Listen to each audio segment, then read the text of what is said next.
এই তো সকাল সকাল এখানে একটু আদা চা করে নিচ্ছি। আর আদাটা কিন্তু একটু বেশি পরিমাণে দিয়েছি, বিশেষ করে থেতো করে দিয়েছি যাতে করে আদা চাটা খেতে একটু বেশি ভালো লাগে। গলার মধ্যে গিয়ে একটু ঝাঁঝালো লাগলে কিন্তু আদা চা খেতে বেশি ভালো লাগে।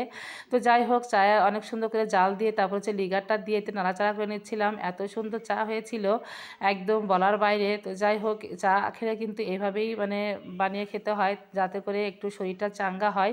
আর আমার তো এই কাজটা নিত্যদিনের, কারণ এই সময় সকালের এই সময়টা আসলে নিজেরও মনে হয় একটু চা খাই, আর বাচ্চা কাচ্চাও ভাবে যে ওদের একটু চা খেলে ভালো লাগবে।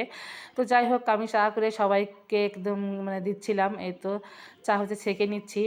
তো চাটা খাবার পর তারপর হচ্ছে দুপুরে রান্নাবান্না কি করব, এদিকে সকালে খাবারটাও এর মধ্যে কমপ্লিট করে নিয়েছি। হ্যালো সবাইকে, সবাই কেমন আছো? আশা করি ভালো আছো, আর আমি ভালো আছি। এই তো এখানে অনেকগুলো হচ্ছে পটল ঢ্যাঁড়স নিয়ে আসছে, নতুন পটল নতুন ঢ্যাঁড়স। নতুন সবজি দেখে তো আমি অনেক খুশি, তাই লেফটে বসে একদম ভালো করে হাত দিয়ে নেড়েচেড়ে দেখছিলাম, আর ভাবছিলাম দুটো একসাথে মিলে রান্নাবান্না করব। আসলে রান্নাবান্না করবার যাওয়ার আগে যদি একটু চিন্তা ভাবনা করে যাওয়া যায়, তাহলে রান্নাবান্নাটা কিন্তু করা খুব সহজ হয় আর তাড়াতাড়ি হয়। তো অনেকক্ষণ বসে বসে ভাবছিলাম যে কী দিয়ে কী রান্না করব। তো ভাবলাম যেহেতু অনেকগুলো হাঁসের ডিমও নিয়ে আসছে, তারা ডিম দিয়ে একটু ভুনা করি। আর এদিকে হচ্ছে ঢেঁড়স আর পটল কেটে নিয়েছি, একটু সরিষা বাটা পাতুরি করব। তো যাই হোক, এই তো রান্নাবান্না এদিকে বসিয়ে দিয়েছি। ভাবলাম যে ডিমগুলো আগে সিদ্ধ করে নেই। হাঁসের ডিম সিদ্ধ করতে কিন্তু একটু সময় লাগে, আর হাঁসের ডিম সিদ্ধ করে রান্না করলেও কিন্তু খেতে অনেক মজা লাগে। ওই জন্যে আমি হচ্ছে হাঁসের ডিমটা সিদ্ধ করেই রান্না করতেছি। আজকে ভাবছিলাম যে ভাজি করে ডিম ভুনা করব। হাঁসের ডিমের সিদ্ধ করে রান্না করলে স্বাদটা একটু বেশি লাগে, তাই জন্য আমি সিদ্ধ করে রান্না করলাম। তো যাই হোক, সিদ্ধ করে হলুদ লবণ দিয়ে মেখে তো অনেক সুন্দর করে ভাজি করে নিচ্ছি। আর আজকে কিন্তু ডিমের পরিমাণটা অনেক কম, কারণ এই ডিমটা শুধু আমি রাত্রের জন্য রান্না করছি।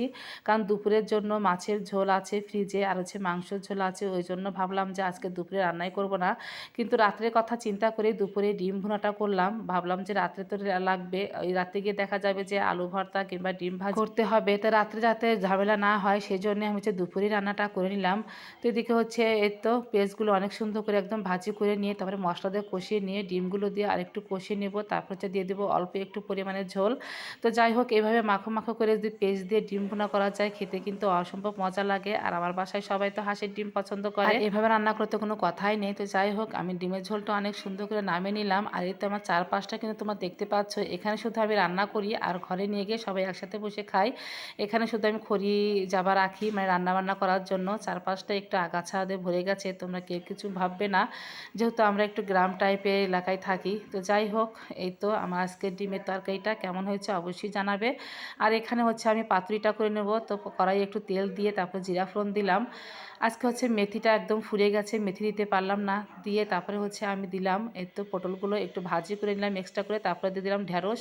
ঢ্যাঁড়স দিয়ে একটু হলুদ লবণ দিয়ে হালকা একটু ঢাকনা দিয়েছিলাম, আমি জল দেইনি, তেলের ভাপে সিদ্ধ হয়ে গেছে।